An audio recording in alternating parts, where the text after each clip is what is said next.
I initially found out about Boys State by attending one of my congressional nomination days, actually in my district. So my congressman actually came and talked to us about, here's some important steps you need to take in order to seek an appointment to a Naval Academy or any service academy.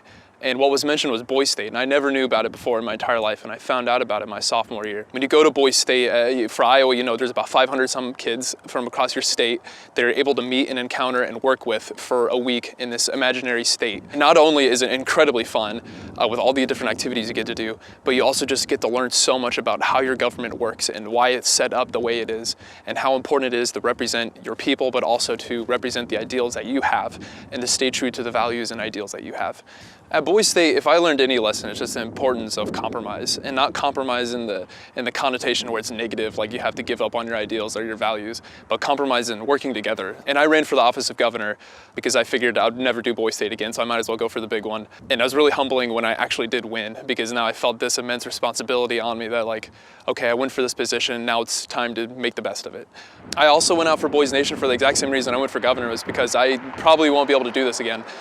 So I interviewed for it, and I was selected along with Cody Woodruff, and in itself was just humbling, but that entire experience, that entire Boys Nation camp was just so, I mean, it was so humbling to me to know that I just felt, often at times I felt so undeserving. Like I met President Obama in the White House, and I spent time at Arlington Cemetery, and I stood over the grave of John F. Kennedy, and I met all my representatives and some. And that really motivated me to also run for president at the same time. Like I ran for governor at Boys State just to make the best of the camp, but also to go for it.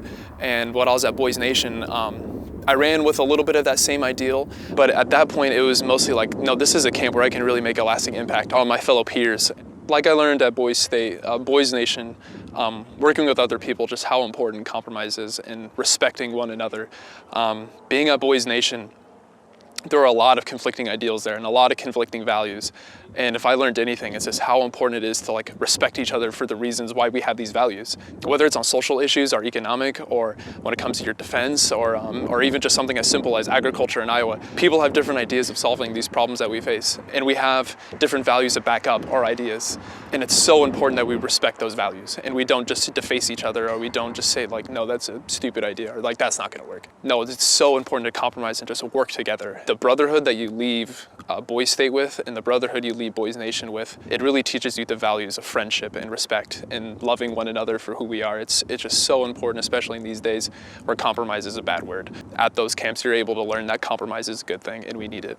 Once I graduate, I've been appointed to the Naval Academy in Annapolis, Maryland, so I'll be heading out there this June, actually, and hopefully when I graduate after 4 years, I'll be an officer in the Marine Corps. So that's what's looking ahead for me.